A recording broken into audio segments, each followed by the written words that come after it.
We are lucky enough to be playtesting Dueling Fops of Vindamere, a game of Grudges and Braggin by Greg Stolze, which, if you aren't already interested, shame on you. Two wonderful paragraphs talking about the fops, the layabouts, the ne'er-do-wells, the fancy men, the puff babies, the flouncers, the swing blades, the rakes, the rack shells, the rake spindles, and it goes on and on. It's fantastic. All right.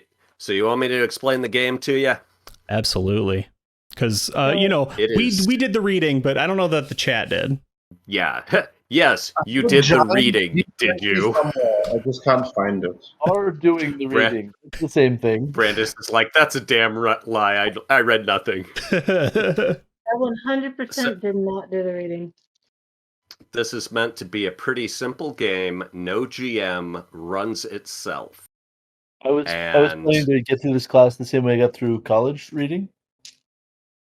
Tell my undergrads that the fine art of skimming is a skill you must all cultivate. And I will tell you how to skim on the first day. And if you don't skim, at least after that, I'm docking points.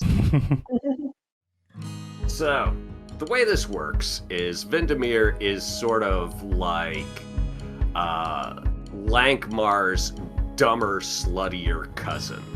It's this port city full of, with a booze-soaked and deeply corrupt police force, a constellation of snotty, entitled nobles.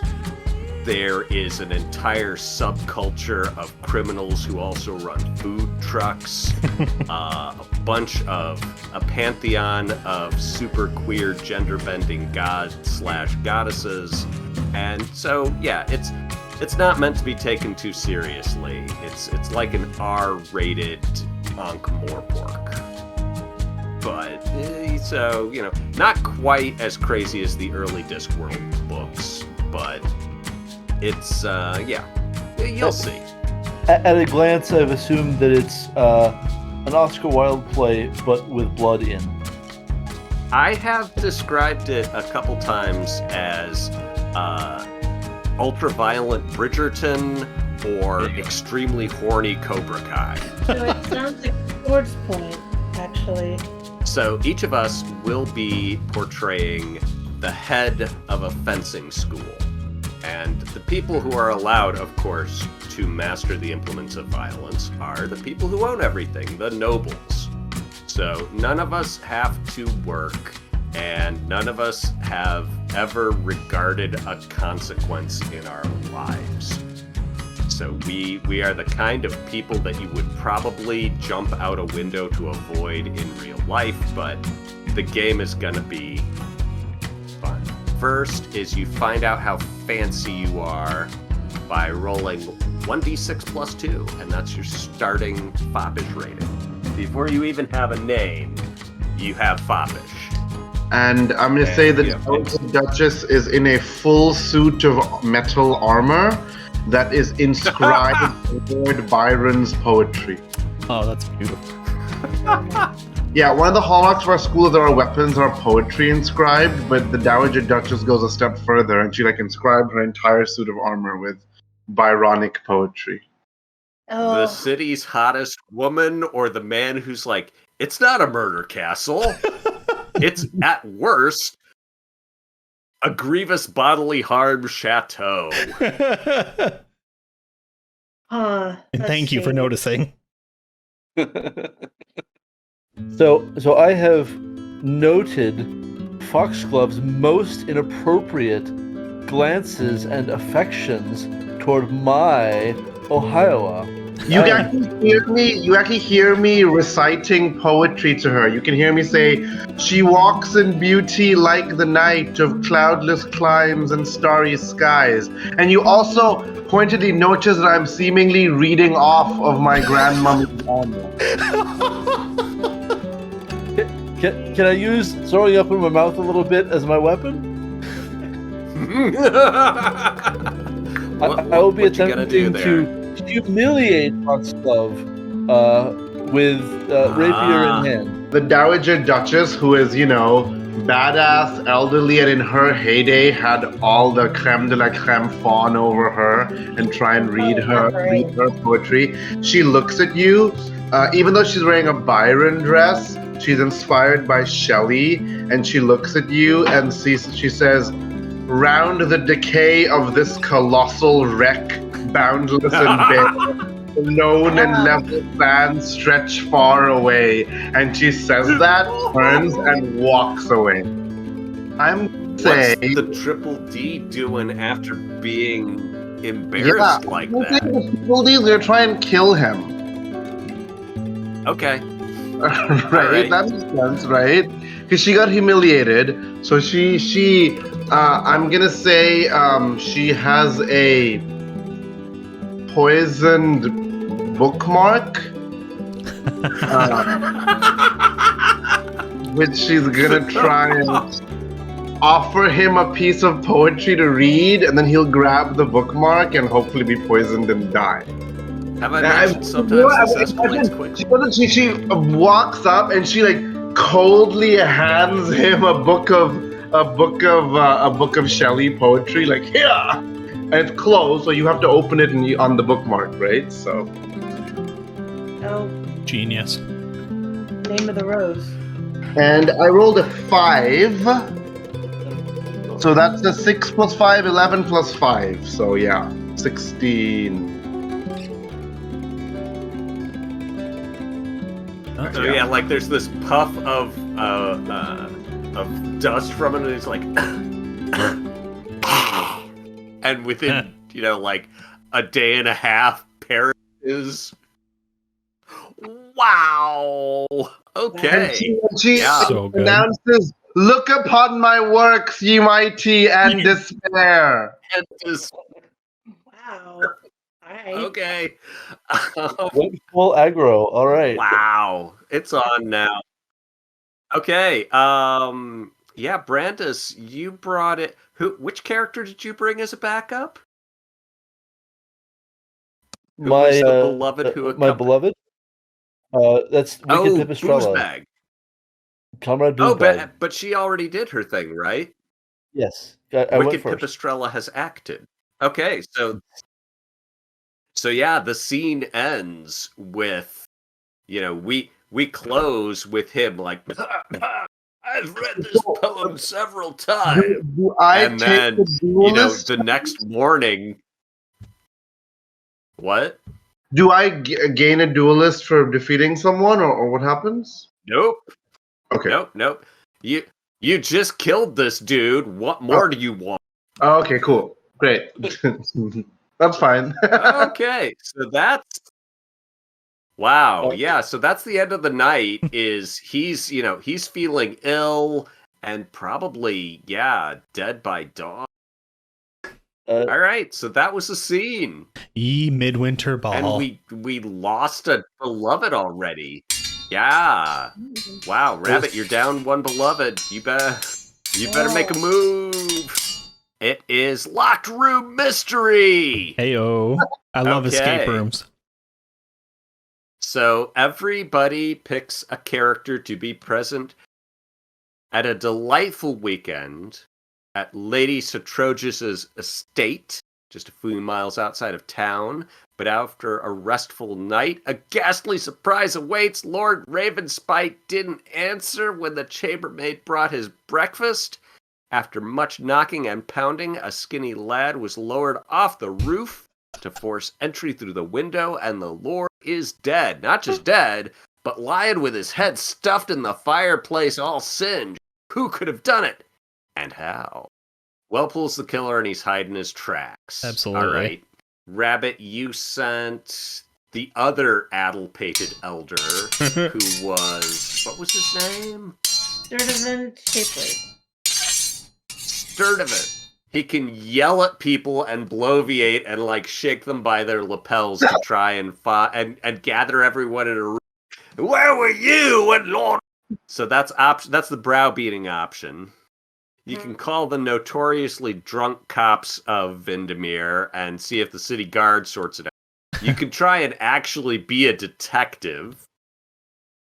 or you can try and leverage this tragedy for erotic because you've got the perfect excuse to suggest that no one should go off alone, and once you've picked someone to watch over, it's just a short step to the only way we can really be safe is if we strip naked to make sure neither of us is hiding vials of poison upon their person.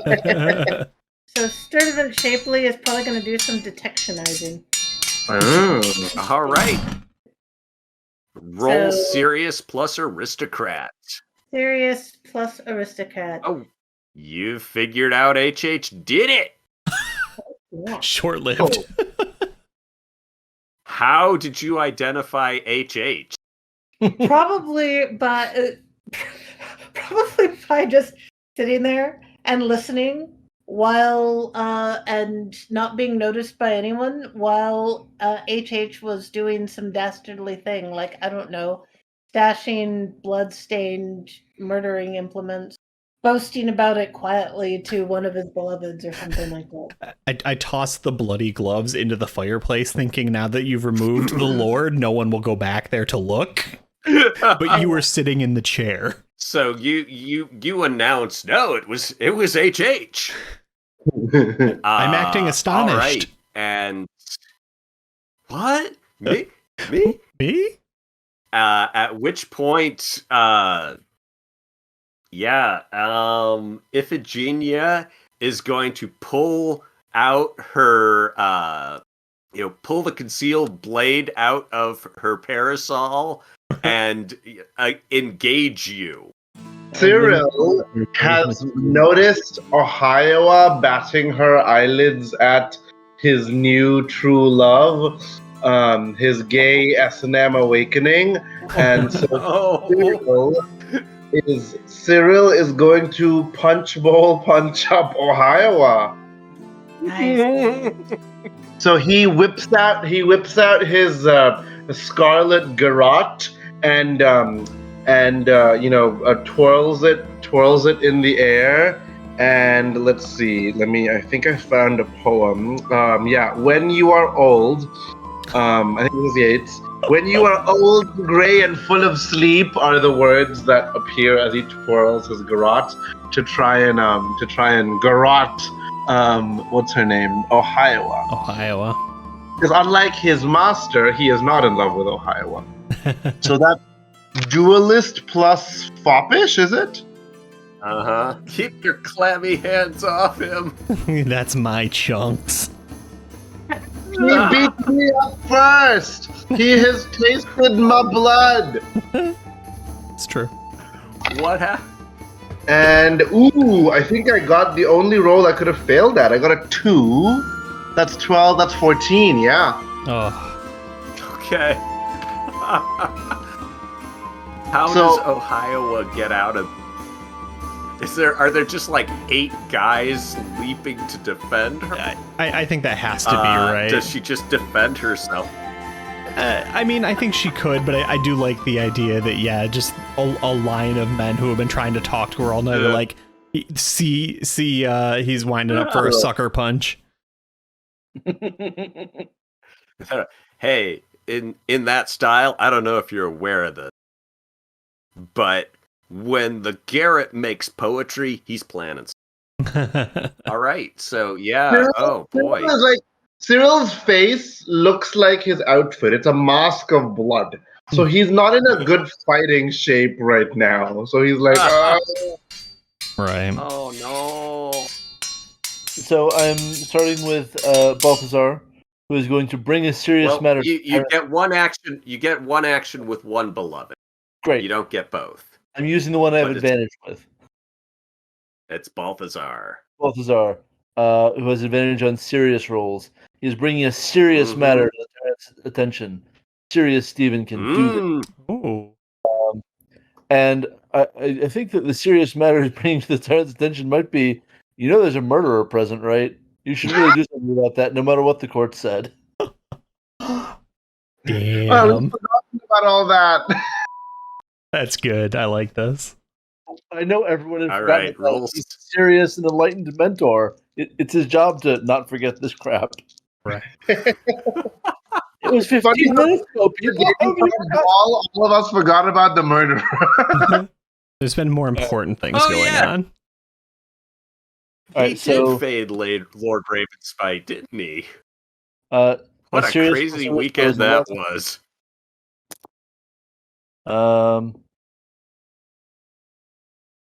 Wow. Let's see. I failed that roll. Hacha! Technicality! Yikes. All right. Seeming to ignore you entirely, she turns to her entourage and asks rhetorically, is it too much to ask to have one night of frivolity without some asinine fribble trying to impress me as a thinker? -1 aristocrat and -1 serious. Your parents would like a word with you. Jesus. Ouch. I do like that play, though. And that's how he learned a valuable lesson about trying to have well-connected murders get punished. The Enlightenment. I'm pretty sure that Nikorosh has not learned a damn thing. Except that his duelist improves so that he can stab him for it, right? Eventually. Yeah.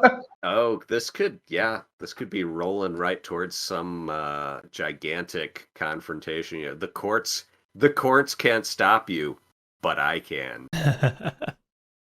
And very quietly recites. Let me find it.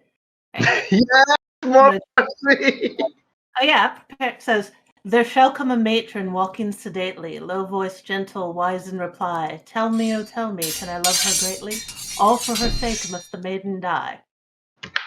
And I rolled a 4, so not a 1. Get knocked out left and right.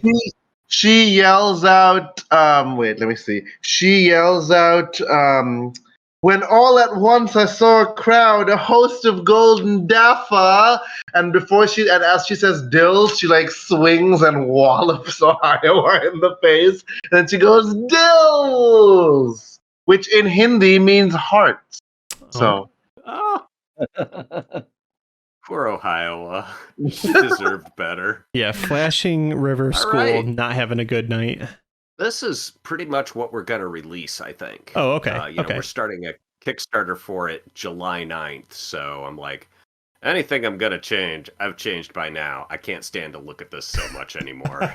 Okay. Quentin gets presented with the Baron's Claymore, and so is this a long-sought triumph, or is it... But you've got everything. You've won the tournament. You're engaged to, the love. There's... What's the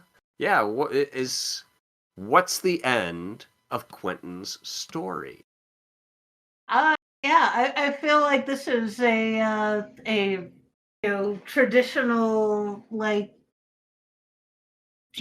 sports style, Bollywood fop ending here. There's probably a musical number, and auntie and uncle making eyes at each other, and assuming that Dave's done with it, Quentin and HH move into the murder castle, and murder castle. Absolutely. And live homicidally ever after. Wow. With dark. Okay. It's got 5 towers and a little river that runs through the grounds. All right, and Dave, wrap us up. So I take my betrothed, my fiance, out to the gatehouse, which has always had a lot of crows, very large crows hanging out at it, and I point up to them and I say, I finally have an answer. Say, because it can produce a few notes, though they are very flat, and it is never put the wrong end in front. And I just look expectantly. Very good. I don't get it. It was chunks. It was always chunks. Wow. Oh,